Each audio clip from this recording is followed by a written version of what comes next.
जय गुरु। आगे और सुंदर सुंदर वीडियो पाने के लिए चैनल को सब्सक्राइब और बेल आइकन प्रेस करना ना भूलें। जय गुरु। অতি সহজভাবে জীবন যাপন করছেন। ধুতি একটা কালো পাড়ের ধুতি পরতেন, বেশিরভাগ সময় খালি গায়ে বসতেন আর গড়গড়ার তামাক টানতেন।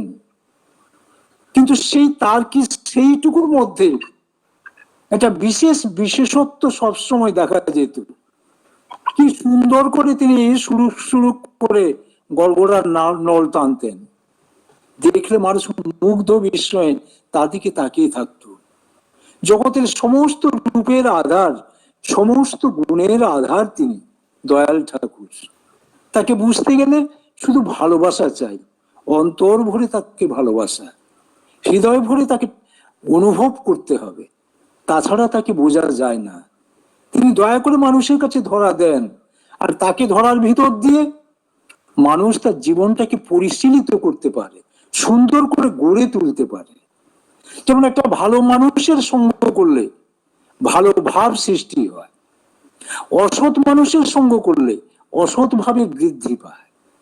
তাই ইষ্ট সঙ্গ করলে ইষ্ট ভাব জাগ্রত হয়ে ওঠে, মনের মধ্যে সেই অমৃত ভাবের সৃষ্টি হয়।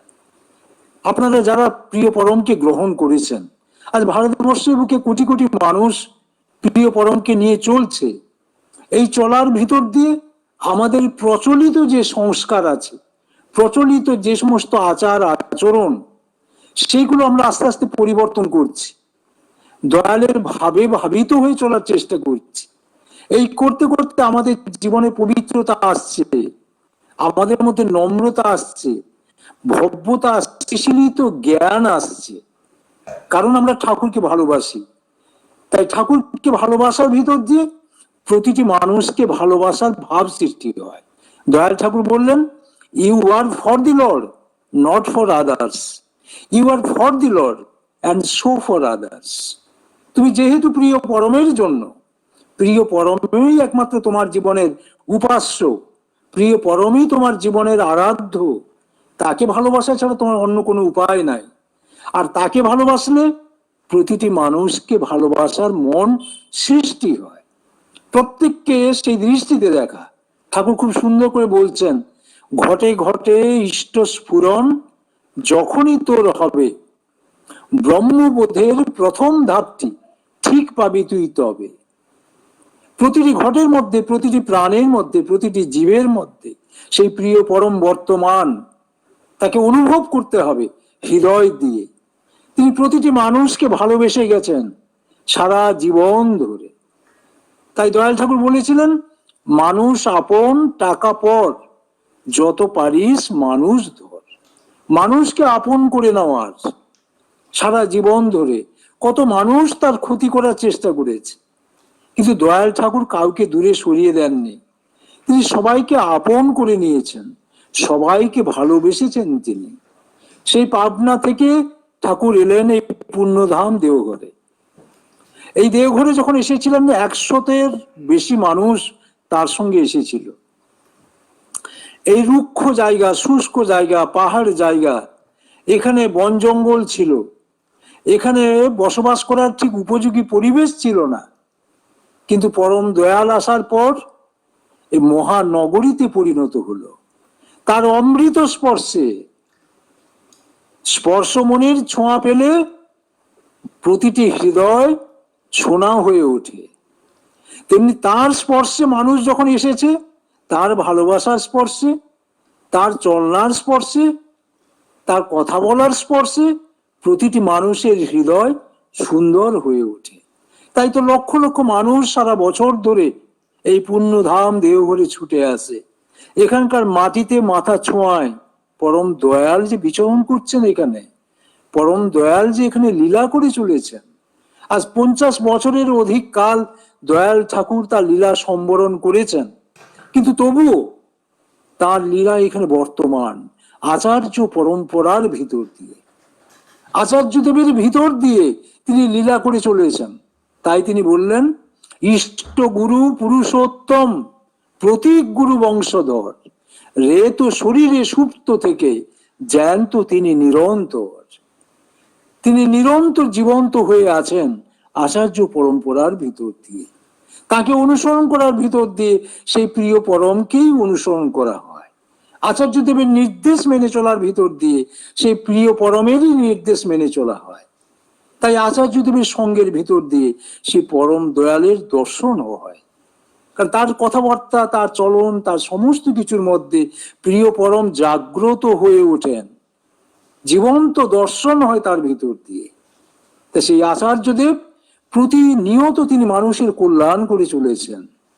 এই অতিমারীর সময়ও তার বয়স আজকে ৮৮ বছর পেরোতে যাচ্ছে, ৮৯ বছরে পড়বেন অক্টোবর মাসে। তিনি প্রতিনিয়ত মানুষের কল্যাণের জন্য চিন্তা করছেন। কত হাজার হাজার গান লিখে যাচ্ছেন, ভক্তি গীতি, ইষ্টে নিবেদিত প্রাণ, তার ভক্তি অর্ঘ্য তিনি প্রিয় পরমের চরণে নিবেদন করেছেন। আজকে বেশিরভাগ সৎসঙ্গে তার লেখা সেই গানগুলো গাওয়া হচ্ছে বেশিরভাগই। সেক্ষেত্রে দেখা যায় কেমন করে তিনি নিজের জীবনকে প্রিয় পরমের রঙে রাগিয়ে তুলেছেন। শিশু বর্দা বলেছিলেন, তোমার রঙে হৃদয় আমার রাঙা, তোমায় বিদায় দেব কেমন করে। তার রঙে আমার নিজের জীবনটাকে রাগিয়ে তুলতে হবে। প্রভু যেমন করে ভালোবাসেন, তিনি যেমন করে নির্দেশ দেন, সেই নির্দেশটা পালন করতে হবে প্রতিদিন, প্রতি ক্ষণে ক্ষণে। আমার জীবন সাধনাই হচ্ছে তেমনতর। তাই দয়াল ঠাকুর বলছেন, ধর্মকে পরিপালন করো, ধর্মকে তোমার আয়ের উপকরণ করে নিও না। ওই পরিপালিত ধর্মই ধর্ম, অর্থ, কাম ও মোক্ষের অধিকারী করে তুলবে। জীবনটাকে ধর্ম, অর্থ, কাম, মোক্ষের অধিকারী করে তুলতে গেলে সেই প্রিয় পরমের সঙ্গে যুক্ত হতে হবে, তার ইচ্ছা অনুযায়ী জীবনে চলতে হবে। ইষ্ট নিষ্ঠাই জীবনের একমাত্র কথা, যে প্রভুর ইচ্ছা পূরণ করাই সাধনা। আমার জীবনের সাধনা প্রভুর ইচ্ছা পূরণ করতে হবে। এক একটা ভারতবর্ষে হাজার হাজার মন্দির গড়ে উঠেছে। এই সমস্ত মন্দিরগুলো তৈরি হয়েছে অতি সাধারণ কর্মীর দ্বারা। পরম পূজ্যপাদ ও আচার্যদেব তাদের উপরে দায়িত্ব দিয়েছেন। যে সমস্ত মানুষরা অতি সাধারণ মানুষ, তারা নিজেদের কোন রকম সংসারটা চালাতেন, ঠাকুরের কর্মী মানুষ, দীক্ষা দিয়ে বেড়ান, সেই মানুষের উপরে যখন আচার্যদেব দায়িত্ব দিলেন, তখন তার হৃদয়ের মধ্যে সেই ঐশী ক্ষমতা তিনি প্রবেশ করিয়ে দিলেন। অতি সাধারণ মানুষ সে বিশাল কাজ করে ফেললো, কোটি কোটি টাকার বিশাল মন্দির তৈরি করে ফেললো। কেমন করে? এটা কোনো ম্যাজিক নয়, বাস্তবে তিনি করে দেখিয়েছেন। বাস্তবে একটা মানুষ পারে যদি ইষ্টের সঙ্গে যুক্ত হয়। সেই জন্য বলছেন, যোগ চিত্ত বৃত্তি নিরোধ, তার সঙ্গে যদি যুক্ত হয়ে থাকে মানুষ, ইষ্টের সঙ্গে যদি যুক্ত হয়ে থাকে, তার জীবনটা সমস্ত প্রবৃত্তি থেকে মুক্ত হয়। আর প্রবৃত্তি থেকে মানুষ যখন মুক্ত হয়, তখন সে বিরাট ক্ষমতার অধীশ্বর হয়ে ওঠে। প্রতিটি মানুষের অন্তরে তিনি রয়েছেন, প্রতিটি মানুষের হৃদয়ে তিনি বসবাস করছেন। সেই প্রিয় পরম তখন জাগ্রত হয়ে ওঠেন। একটা মানুষ অনন্ত শক্তির অধিকারী, সেই শক্তিটা জাগবে কেমন করে? যদি ইষ্টের সঙ্গে সে যুক্ত হয়ে থাকে, তবেই তা সম্ভব। তাই গীতায় তিনি বলছেন, মই সর্বাণি কর্মাণি সংনস্য অধ্যাত্ম চেতসা নিরাশী নির্মম ভূত্বা যুদ্ধস্য বিগতজ্জর। তুমি নিরাশী নির্মম হয়ে, তোমার নিজস্ব কোনো আশা থাকবে না, আকাঙ্ক্ষা থাকবে না, তোমার কোনো কামনা থাকবে না, কোনো বাসনা থাকবে না। তুমি শুধুমাত্র ইষ্টের সঙ্গে যুক্ত হয়ে থাকবে। শুধু প্রিয় পরমের নির্দেশ পালন করাই তোমার জীবনের একমাত্র সাধনা হোক, তবেই তুমি জীবনে সফলতা লাভ করতে পারবে, তবেই তোমার মধ্যে সেই অনন্ত শক্তির বিকাশ ঘটবে। একটা মানুষ বিশাল ক্ষমতার অধীশ্বর হয়ে উঠতে পারে প্রিয় পরমকে ভালোবাসার ভিতর দিয়ে। পরম দয়ালের দয়ায় কত মানুষ যে কতভাবে জীবনে বড় হয়েছে তার সীমা পরিসীমা নাই। একদিন ঠাকুর বসে আছেন পাবনায়, ঠাকুর বসে আছেন ভক্তদের সঙ্গে কথা বলছেন। পাবনার একজন বাংলাদেশের একজন বিখ্যাত মুসলিম ভক্ত, তার নাম খলিলুর রহমান। তিনি কলকাতাতে পোস্ট অফিসে কাজ করেন, জিপিওতে। তা তিনি হঠাৎ তার স্ত্রীর টেলিগ্রাম পেলেন তার স্ত্রী টেলিগ্রাম করেছে তুমি তাড়াতাড়ি চলে আসো, তার একমাত্র ছেলে সে আজ মৃত্যু মুখে, হঠাৎ খুব অসুস্থ হয়ে পড়েছে, ডাক্তার দেখানো হচ্ছে কিন্তু ক্রমশ তার শরীর ক্রমশ ডাউন হচ্ছে। এই কথা শুনেই তিনি ছুটি নিয়ে তাড়াতাড়ি চলে আসছেন। আসার পথে পাবনা পড়ে, তা পাবনার কাছাকাছি এসে তিনি ভাবলেন বাড়ি যাওয়ার আগে আগে ঠাকুরকে দর্শন করে যায়। তিনি ঠাকুরকে দর্শন করতে যাচ্ছেন, ঠাকুর দূর থেকে ডাকছেন খলিলুল দা, খলিলুল দা আপনি তাড়াতাড়ি আসুন, আমি আপনার জন্য বসে আছি। খলিলুল দা এসে তার ছেলের কথা বলবেন, কিন্তু ঠাকুর বলতেই দিলেন না। বলছেন শোনেন খলিলুল দা, আপনার কথা আমি পরে শুনবো, আমার কথাটা একটু শুনুন। আপনাকে মেদিনীপুর যেতে হবে, মেদিনীপুরে দুজন কর্মীর মধ্যে গন্ডগোল হয়েছে, আপনি সেই সমস্যাটা মিটিয়ে আসুন, আপনি এলে তারপর আপনার কথা আমি শুনবো। খাইয়ে দাইয়ে তাকে পাঠিয়ে দিলেন ট্রেন ধরে। খলিলুল্লাহ নিজের সন্তানের কথা বলতে পারলেন না, তিনি বাড়ি যেতেই পারলেন না। তিনি তখন যেতে যেতে ভাবছেন এ পরম দয়ালের লীলা, আমার সন্তানকে যদি বাঁচানোর হয় পরম দয়ালই বাঁচাবেন। তাই তিনি মেদিনীপুর চলে গেলেন। সেখানে 3 দিন কাটিয়ে তাদের সঙ্গে আলাপ আলোচনা করে তাদের সমস্যা মিটিয়ে তিনি পাবনায় আবার ফিরলেন। আসার সঙ্গে সঙ্গে ঘরে গেছেন, ঘরে গিয়ে দেখছেন তার স্ত্রী আবার টেলিগ্রাম করেছে। সে টেলিগ্রামে লেখা আছে ছেলে এখন ভালো আছে, তুমি দয়াল ঠাকুরের কাছে অনুমতি নিয়ে সুযোগ মতো এসে আমার ছেলেটাকে একবার দেখে যাও। টেলিগ্রাম পেয়ে সে আনন্দে বিভোর, যে দয়াল ঠাকুরের এই কাজ করলাম বলে দয়াল ঠাকুর রক্ষা করে দিলেন আমার সন্তানটাকে, তিনি বাঁচিয়ে দিলেন আমার সন্তানটাকে। এই ভাবতে ভাবতে দয়াল ঠাকুরের কাছে যাচ্ছেন। ঠাকুর তখন খলিলুলদাকে ডেকে বলছেন খলিলুলদা আপনি সেদিনকে যেন কি বলছিলেন যে আপনার ছেলের কি অসুস্থ? তখন খলিলুলদা তাকিয়ে আছেন বিস্ময় ভরে দয়াল ঠাকুরের দিকে। সেদিনকে তার অসুস্থ ছেলের কথা বলতেই দিলেন না, আর আজকে যে কাজের জন্য তিনি পাঠিয়েছিলেন সে কথা তিনি শুনতে চাইছেন না। তিনি বলছেন তোমার ছেলে কেমন আছে? খলিলুলদা বলছেন ঠাকুর এই বিস্ময়ের শেষ নাই, সেদিনকে আপনি আমাকে বলতে দেননি, আর আজকে যে কাজে পাঠিয়েছিলেন সে কথাটা আপনি শুনতে চাচ্ছেন না, আপনি আমার ছেলের কথা জিজ্ঞেস করছেন। আমার ছেলে আপনার দয়ায় মৃত্যু মুখ থেকে বেঁচে এসছে, তবে আপনি সেদিনকে আমার কথাটা শুনলেন না কেন, আমাকে পাঠালেন না কেন বাড়িতে? দয়াল ঠাকুর বলছেন আপনার ছেলের জীবনটা পেন্ডুলামের মতো ঝুলছিল, আপনি যাওয়ার সঙ্গে সঙ্গে তার জীবনটা অফ হয়ে যেত। তাই আমি ভাবলাম আপনি যদি ইষ্ট কাজের মধ্যে যুক্ত থাকেন, প্রিয় পরমের কাজের সঙ্গে যুক্ত থাকেন, তাহলে জীবনটা সে ফিরে পাবে। তাই পরমপিতা এমনি করে আমাদের রক্ষা করছেন, প্রতিনিয়ত রক্ষা করছেন যদি তার সঙ্গে যুক্ত হয়ে থাকি। তাই গীতায় বলছেন তেষাং নিত্যাভিযুক্তানাং যোগক্ষেম বহাম্যহম, তুমি নিত্য সেই প্রিয় পরমের সঙ্গে যুক্ত হয়ে থাকো, প্রভুর ইচ্ছার সঙ্গে নিজের জীবনের ইচ্ছাটাকে মিলিয়ে নাও, প্রভু যা বলেন তাই তুমি করতে থাকো, সেই করার ভিতর দিয়ে তোমার কর্মফল কাটবে, সেই করার ভিতর দিয়ে তার দয়া আসবে। আচার্য পরম্পরার ভিতর দিয়ে সেই প্রিয় পরমের দয়াটা আমরা অনুভব করছি। একদিন আজ থেকে 5 বছর আগেকার কথা, আচার্যদেব প্রতিদিন সেই নাটমণ্ডপে, অফিসের সামনে যে নাটমণ্ডপ, সেই নাটমণ্ডপে তিনি বসেন। এমনি করে ভাদ্র সৎসঙ্গ পরিক্রমা চলছে, প্রতিদিন বিভিন্ন জায়গায় অনুষ্ঠান হচ্ছে, 4টে 5টা করে সৎসঙ্গ হচ্ছে। যতটা পারি যাওয়ার চেষ্টা করি, স্কুল আছে তার ভিতর দিয়ে যতটা পারি চেষ্টা করি। সেদিন সন্ধ্যায় হঠাৎ মনে হলো যে আজকে আচার্যদেবের চরণে গিয়ে বসবো, আজকে আর সৎসঙ্গে যাব না, তার চরণে গিয়ে বসি একটু। তো বসে আছি, এমন সময় আমাদের আশ্রমের একজন কর্মী স্বপন মণ্ডল, তিনি অসাধারণ ভালো গান করেন। আচার্যদেব যে সমস্ত গানগুলো রচনা করছেন, পরম পূজ্যপাদ ও বাবাই দাদা সেই সমস্ত গানের সুর দিচ্ছেন, এবং তাকে এই সুরের সঙ্গে সহযোগিতা করছেন আমাদের এই স্বপন মাসমশাই।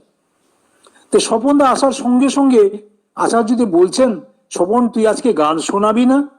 স্বপনদা বলে, আগে হ্যাঁ শোনাবো। তাহলে হারমোনিয়াম নিয়ে আয়, আমাকে গান শোনা।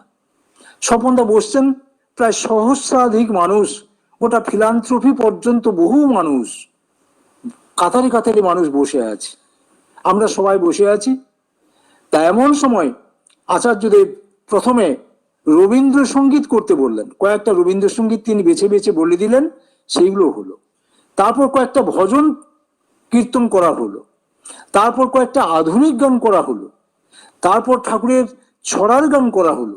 এমনি করতে করতে প্রায় 2 ঘন্টা 2.5 ঘন্টা চলে গেল। রাত্রি প্রায় 10টা। একটা মানুষও উঠে যেতে পারছে না, এমন একটা আনন্দময় পরিবেশ তৈরি হয়েছে। এবং পরম পূজ্যপাদ ও আচার্যদেব তার দিব্য দ্যুতিতে গোটা নাটমণ্ডপটাকে ভরিয়ে রেখেছেন। প্রতিটি মানুষ দেখে উদ্বুদ্ধ হয়ে উঠেছে।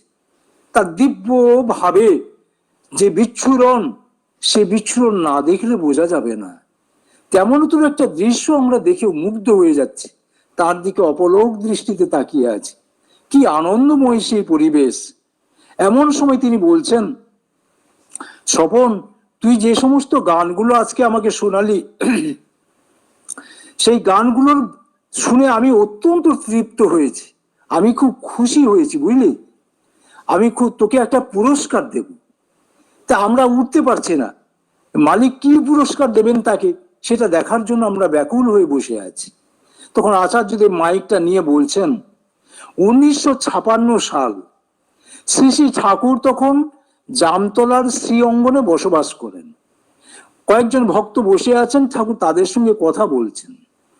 এমন সময় শ্রী শ্রী ঠাকুরের কাছে সৎসঙ্গের বিশিষ্ট পণ্ডিত মানুষ, বিখ্যাত সায়েন্টিস্ট কৃষ্ণ প্রসন্ন ভট্টাচার্য, কেষ্টদা নামে যিনি পরিচিত, সেই কেষ্টদা এসে ঠাকুরকে প্রণাম করে বসলেন। যে বলছেন, ঠাকুর আপনি যে সমস্ত বাণী দিয়েছেন, যে সমস্ত কথাগুলো বলেছেন, এই কথাগুলো যদি আমরা মানুষের কাছে তুলে ধরতে পারতাম, মানুষের কাছে পৌঁছে দিতে পারতাম, তাহলে প্রতিটি মানুষের জীবন আনন্দময় হয়ে যেত, প্রতিটি মানুষ জীবনে একটা পথ পেত। ঠাকুর আপনি দয়া করে যদি অনুমতি দেন, সেই কথাগুলো আমরা মানুষের কাছে পৌঁছে দিতে পারি। শ্রী ঠাকুর বলছেন, আমি তো তাই চাই কেষ্টদা, আপনারা প্রতিটি মানুষের দ্বারে দ্বারে ছুটে যান, প্রতিটির বদ্ধ দোয়ার একদিন খুলে যাবে। Knock knock the door will open unto you. প্রতিটি মানুষের কাছে সেই দরজা খুলে যাবে। আপনারা ইষ্টের কথা দ্বারে দ্বারে পৌঁছে দেন। মানুষকে বাঁচাতে গেলে, মানুষের জীবনকে রক্ষা পেতে গেলে, সেই ইষ্টের সঙ্গে গভীরভাবে তাকে যুক্ত হয়ে থাকতে হবে।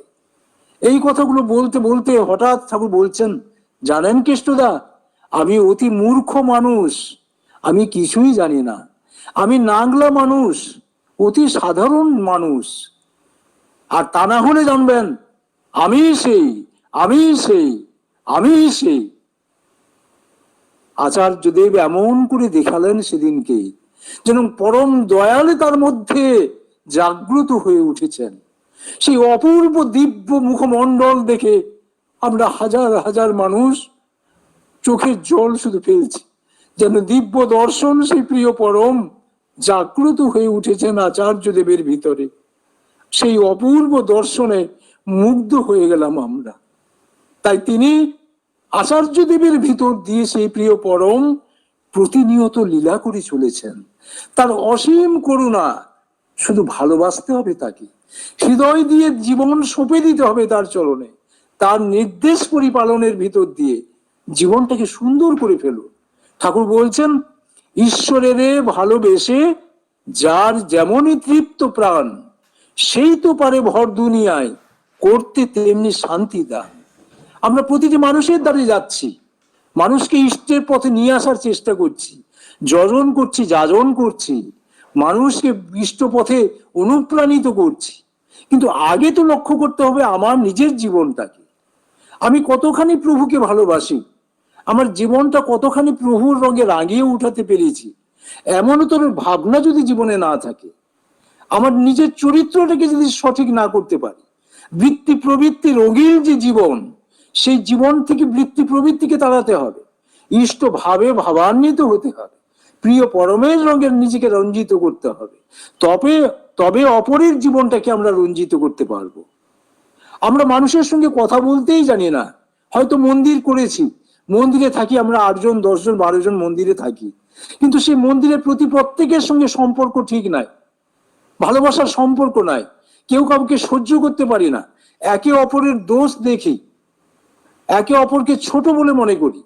ঠাকুর কি সুন্দর করে বলছেন, মানুষকে যে সইতে না রে, যে জন তারে বয় না, লাখ মোরলি ঝাঁকুক না সে, নেতা তারে কয় না। আমরা লিডারশিপ করতে ভালোবাসি, কিন্তু প্রতি প্রত্যেককে নিয়ে চলতে চাই না, প্রতি প্রত্যেককে নিয়ে চলতে পারি না। ভাবি আমি লিডার, আমি যা বলবো সবাইকে মানতে হবে, তা কিন্তু নয়। ভালোবাসার হৃদয় নিয়ে সবাইকে জড়িয়ে ধরতে হবে, প্রেমের হৃদয় নিয়ে জড়িয়ে ধরতে হবে।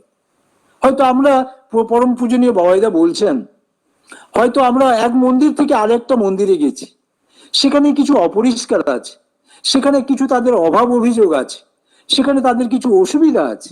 আমরা যতটুকু পারি তাদেরকে সাহায্য করার চেষ্টা করব, প্রয়োজন হলে গামছা পরে সেই জায়গাটা পরিষ্কার করে দেব, মন্দিরটা যাতে সুন্দর থাকে, পরিষ্কার পরিচ্ছন্ন থাকে, ঝকঝকে থাকে, যাতে আমার ইষ্টের বাসস্থান, আমার ইষ্ট যাতে সেখানে বসবাস করতে পারেন, তেমনতর পরিবেশ গড়ে তুলতে হবে। পরস্পরকে ভালোবাসার একটা হৃদয় তৈরি করতে হবে। এমনতর যদি ভাব না আসে, তাহলে জীবনে কেমন করে ইষ্টকে নিয়ে চলবো আমরা? পরম দয়াল শ্রী শ্রী ঠাকুর একদিন জ্যোতি আশ্রমে বসে আছেন, তিনি শরৎদাকে বলছেন, শরৎ হালদার, তিনি একজন বিখ্যাত জ্যোতি ছিলেন, তিনি শরৎদাকে বলছেন, শরৎদা আপনি আমাকে ভালোবাসেন, আমি যা বলি সেই কথাগুলো মেনে চলার চেষ্টা করেন, আপনার জীবনে ইষ্টকে প্রতিষ্ঠা করার চেষ্টা করেন, কিন্তু একটা কথা মনে রাখবেন, আপনার স্ত্রী পুত্র কন্যা পরিবেশের যারা রয়েছে, তাদের মধ্যে যদি ইষ্টকে আপনি সঞ্চারণ করতে না পারেন, তাদের মধ্যে যদি ইষ্টকে প্রচার করতে না পারেন, তাদের মধ্যে যদি ইষ্ট জাগ্রত হয়ে না ওঠেন, তাহলে আপনার সমস্ত করাটা কিন্তু ব্যর্থ। তাহলে জীবনটাকে সফল করে তুলতে গেলে আগে নিজেকে তৈরি করতে হবে, এবং সেই অনুযায়ী আমার পরিবারটাকে ঠিক করতে হবে। আমার পরিবারের প্রতি প্রত্যেকে যাতে ইষ্টময় হয়ে ওঠে, ইষ্ট চিন্তায় মশগুল থাকে, ইষ্ট প্রতিষ্ঠার জন্য তারা উদ্গ্রীব হয়ে ওঠে, এমনতর ভাবনা যদি তাদের মধ্যে থাকে, তবে আমার ইষ্টের পথে চলাটা সার্থক, তবেই আমার জীবন পরিপুষ্ট হয়ে উঠতে পারে। তাহলে দরকার আমার প্রত্যেককে ভালোবেসে চলা। পরম পূজ্যপাদ ও বাবাইদা তারা 100 দিনের দীক্ষার যে পরিক্রমা, সেই পরিক্রমার সময় সব জায়গায় একটা কথা বলতেন, যে আপনারা সারাদিন কাজ করুন, অফুরন্ত কাজ, সংসারটাকে তো বাঁচাতে হবে, তার জন্য অর্থ উপার্জন করা দরকার, সারা জীবন সারা দিন ধরে পরিশ্রম করুন, কিন্তু সন্ধ্যার সময় পরিবারের প্রত্যেককে নিয়ে আপনারা বসুন, সংসারের প্রতি প্রত্যেককে নিয়ে বসুন, তাদের সঙ্গে ইষ্টের কথা বলুন, ইষ্ট ভাবনা নিয়ে চলুন, তবেই কি জীবনটা সার্থক হবে, তবেই সংসারের প্রতি প্রত্যেকে সুষ্ঠুভাবে ইষ্টপথে চলতে পারবে। এমনতর ভাবনা দরকার, এমনতর চিন্তা নিয়ে যদি চলি আমরা, তবে জীবনটা কিন্তু সার্থক হয়ে উঠবে। পরম পূজনীয় বাবাইদার কাছে প্রতিদিন কত মানুষ আসে, লক্ষ লক্ষ মানুষ, সেই মানুষটাকে একটু দর্শন করার জন্য, সেই মানুষের চলনাটাকে একটু দেখার জন্য, তার একটু কথা শোনার জন্য। তিনি প্রতিটি মানুষকে তেমন করে আকর্ষণ করেন। একবার লক্ষ্য করে দেখছি যে পরম পূজনীয় বাবাদের কাছ থেকে আমি চলে আসছি, এমন সময় একটা মানুষ ছুটতে ছুটতে আসছে। আমি জিজ্ঞেস করলাম, দাদা কোথায় যাবেন? বলে, দাদা আমার সংসারে বড় ব্যথা, সংসারে বহুত কষ্ট, বহু রকমের সমস্যায় পড়ে গেছি, কত সাধু সন্তদের কাছে গেছি, সে সমস্যা মেটেনি, আমি দীক্ষিত নই, পাটনা থেকে আসছি, আমি একটু চাই আপনাদের এখানে কে বাবাইদা আছেন, তার সঙ্গে একটু কথা বলতে চাই, আমার সমস্যার একটু নিরসন করতে চাই। আমি তাকে নিয়ে গেলাম পরম পূজনীয় বাবাইদার কাছে।